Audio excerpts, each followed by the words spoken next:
हमारे घर में एक बार चोरी हुई थी। ये क्या काफ़ी कन्वीनियंट चीज़ है। नोबिता या सिंचन किसी के पास देखा होगा, गाड़ी खड़ी करनी है आपको, गाड़ी खड़ी करने के लिए। सो कैसे हैं आप लोग? आई होप बढ़िया होंगे। तो आज की वीडियो स्पेशल होने वाली है क्योंकि आज मैं देने वाला हूँ अपने जापानीज़ घर का हाउस टूर, जो कि जापान में मेरा घर है जहाँ मैं रहता हूँ। तो मैं बाहर हूँ तो यहाँ से दिखाऊँगा तो कुछ ऐसा दिखता है। अगर आप देख पा रहे होगे, अगर मैं जूम करके दिखाऊँ तो ये घर है और ये है मेन रोड। वो आप सामने देख पा रहे होगे तो वो है लेक। तो ये घर है और चलते हैं ऊपर घर में और आपको दिखाते हैं घर है कैसा।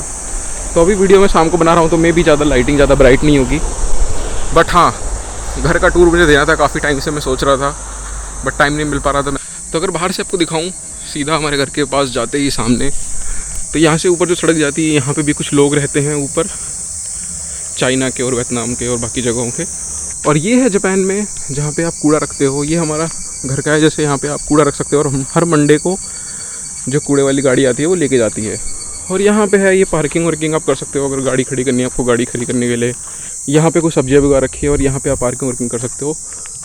फिर आते हैं रास्ते की तरफ। ये थोड़ा सा नैरो है और अभी यहाँ पे घास कटी नहीं है, मे बी कंपनी वाले घास कटवा दे जल्दी ही। उसके बाद ये इन्होंने कैमरा लगा रखा है। इसका लगाने का पर्पज़ ये था कि हमारे घर में एक बार चोरी हुई थी। आई नो जापान में नहीं होती है बट हमारे घर में हुई थी, तो उसके लिए कंपनी वालों ने कैमरा लगाया था कि हमें कोई दिक्कत ना हो और हम पता कर पाएँ किसने चोरी करी। उसके बाद आपको दिखाएं तो ये है, यहाँ पे हम कपड़े टांगने के लिए बना रखा है, बट यहाँ पे हम कपड़े टांग नहीं पाते हैं क्योंकि ऑफिस में रहते हैं और मौसम भी जापान का कोई प्रेडिक्टेबल नहीं है इतना, क्योंकि कभी बारिश हो जाती है कभी नहीं, तो इसलिए हम अंदर ही टांगते हैं कपड़े। उसके बाद आते हैं, ये है हमारा एंट्रेंस। आई नो थोड़ा सा शेडी टाइप है बट स्टिल। और यहाँ पे ये है साइकिल रखने का। अभी लाइट नहीं है बट अगर आप देख पा रहे हो तो उसके अंदर साइकिल रखी हुई है, दो साइकिलें रखी हुई हैं उसके अंदर। और उसके बाद ये है मेन गेट। तो आओ चलो चलते हैं अंदर और आपको दिखाते हैं कि अंदर से कैसा है। उसके बाद ये चप्पलें पड़ी हुई है। ये कुछ कंपनी ने टॉयलेट कैसे क्लीन करते हैं और कुछ क्या क्या चीज़ें क्लीन करते हैं उनके बारे में बना रखा है। उसके बाद ये है साइकिल का जिसमें हवा भरते हैं टायर में। ये कुछ जूतों के डब्बे हैं। ये स्टेयर केस है जो हमारे रूम तक जाती है अंदर तक। उसके बाद यहाँ आ जाए तो ये है एक जापानीज़ तदामी रूम। अगर मैं आपको लाइट जला के दिखाऊँ तो ये है एक जापानीज़ तदामी रूम जहाँ पे आप अपने नोबिता या सिंचन किसी के पास देखा होगा तो ये ऐसे ही होते हैं। और यहाँ पे आप नीचे वो टेबल है, चेयर लगा के इस पर बैठते हैं। ये कुछ स्पेस है और इसके अंदर हमने कुछ सामान भर रखा है। और ये है, हमने एक टीवी कर लिया था उसका डब्बा है। ये टीवी हमने ऊपर रख रखा। ये वैक्यूम क्लीनर है जो साफ़ सफाई में यूज़ होता है। अभी ऐसे ही पड़ा हुआ क्योंकि हमारे पास ऑलरेडी 3 है तो हमने इसे नीचे रखा है ऐसे ही। तो ये टिपिकल पूरा जापानीज़ रूम है। इसकी हाइट भी काफ़ी छोटी है अगर मैं दिखाऊँ आपको, और इसके डोर्स भी अगर देख पाओ तो मेरे जितने ही हैं। तो जापानीज़ घरों में जो लोग कहते हैं कि हाँ जगहें छोटी होती हैं, हाइट छोटी होती है, सही बात है। हाइट बहुत छोटी होती है जापानीज़ घरों में। जैसा कि आप मेरी हाइट और इस डोर की हाइट देख पा रहे होगे, मैं 6 फीट का हूँ और ये डोर मेरे से भी छोटा है। तो बाहर आके सबसे पहले इसकी लाइट बंद करते हैं। लाइट बंद हो चुकी है, चलते हैं बाहर। तो बाहर आके हम इसे बंद करते हैं। तो इस रूम के बाद आपको दिखाते हैं कि हमारा बाथरूम कैसा है, क्योंकि यहाँ पे सबसे पहले जाते ही बाथरूम पड़ता है। तो उसके बाद आ जाते हैं, ये है वॉशिंग मशीन। हम 3 लोग रहते हैं तो यहाँ पे इन्होंने 3 वॉशिंग मशीन दे रखी है। तो एक अभी ये मेरी चल रही है, ये अभी इसमें चल रहा है, 27 मिनट्स है इसमें। फिर ये है जापानीज स्टाइल बाथरूम, जहाँ पे जो होते हैं जापानीज सैलरी में आपने देखा होगा एनीमे या मूवीज़ में, यहाँ पे आके वो लोग आराम करते हैं, बैठते हैं गर्म पानी में और यहाँ पे नहाते हैं। तो जापानीज़ लोग नीचे बैठ के ऐसे यहाँ पे स्टूल या किसी चीज़ के ऊपर बैठ के नहाते हैं। तो इसलिए ये शीशा ऐसे नीचे लगा हुआ है। जनरली हमने इंडिया में देखा होगा कि ऊपर लगता है शीशा जहाँ पे हमें फेस दिखता है अपना। तो ये ऐसे है और यहाँ पे आराम करने के लिए बैठ के आप आराम करते हो। उसके बाद यहाँ पे आ जाते हैं, ये है ग्रूमिंग सेक्शन जहाँ पे आप रेडी वेडी होते हो। और उसके बाद आ जाते हैं अगला हमारा किचन।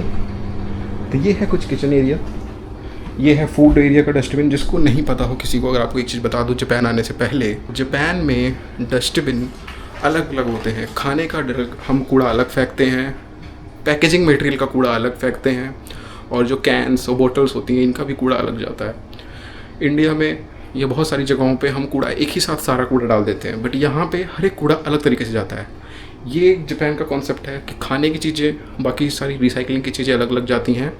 और हाँ, कई कई जगह होता है बर्नेबल नॉन बर्नेबल का, वो डिपेंड करता है, बट हाँ कूड़ा अलग अलग ही जाता है। तो ये हमारी गैस है। उसके बाद आ जाते हैं यहाँ पे, ये है गर्म पानी पीने का जिसमें मिसो सूप या पानी नहीं डाल के पीते हो। ये है राइस कुकर, तो करंटली इसके अंदर राइस है। तो ये राइस कुकर जापान में काफ़ी फेमस होते हैं। अगर आप कभी जापान आते हो देखोगे हर जापानीज़ घर में आपको राइस कुकर दिखेगा ही दिखेगा। क्यों? क्योंकि जापानीज़ लोग खाना राइस कुकर में ज़्यादा बनाते हैं और ये काफ़ी कन्वीनियंट होता है। जब से मैं यहाँ पे आया हूँ मैंने एक चीज़ देखी है, कन्वीनियंस के मामले में इसका कोई जोड़ नहीं है। क्यों? इसके अंदर आप राइस तो बनाते ही हो, क्योंकि इसमें क्या होता है आप नॉर्मल जैसे कुकर में डालते हो आपको चेक करना पड़ता है सीटी आ रही है नहीं आ रही, बट यहाँ पे आप डाल के छोड़ दो 50 मिनट 40 मिनट बाद वो खुद ही अपने आप बन के रेडी हो जाता है। इसमें आप कुछ ऐसे मिक्स करके डाल दो तो आपकी फ्राइड राइस और ये सारी चीज़ें भी बन जाती हैं, तो थोड़ा कन्वीनियंट रहता है ये। तो यहाँ पे अब आ जाते हैं हमारे डाइनिंग एरिया की तरफ, और यहाँ पे बैठ के 3 लोग रहते हैं बट 4 चेयर्स हैं, सो के, और ये 2 और फ्रिज हैं और एक ये है। तो यहाँ पे बैठ के हम लोग खाना वाना खाते हैं, आराम करते हैं, और जो भी सब्जी काटनी है कुछ भी बनाना हुआ तो यहाँ बैठ के हो जाता है। उसके बाद आता है एक ये एरिया, तो ये कंपनी वालों ने एक अलग सा सेक्शन हमें बना के दिया था घर में ही, क्योंकि हम 3 लोग थे तो इन्होंने हर चीज़ 3 बंदों के हिसाब से बनाने के लिए ये इन्होंने एक अलग सा सेक्शन बना दिया था। तो मैं दिखाऊँ आपको, तो ये ऐसे हैं, यहाँ पे 2 वॉशिंग मशीन और ये एक ड्रायर है जो कपड़े सुखाता है। अभी ये चल रहा है। क्यों? क्योंकि पहले हम जैसे ये हमने देखा होगा आपने कि यहाँ पे हमने कपड़े टांग रखे हैं कुछ क्यों सुखाने के लिए।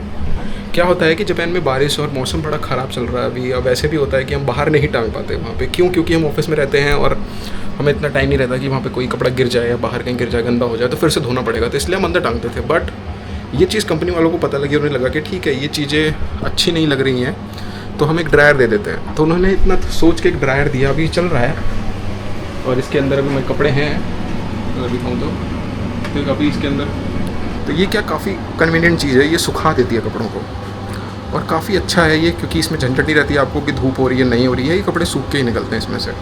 और ये 2 बाथरूम इन्होंने दिए हैं बना के, बट हम ये यूज़ नहीं करते हैं क्योंकि ज़रूरत नहीं पड़ती है।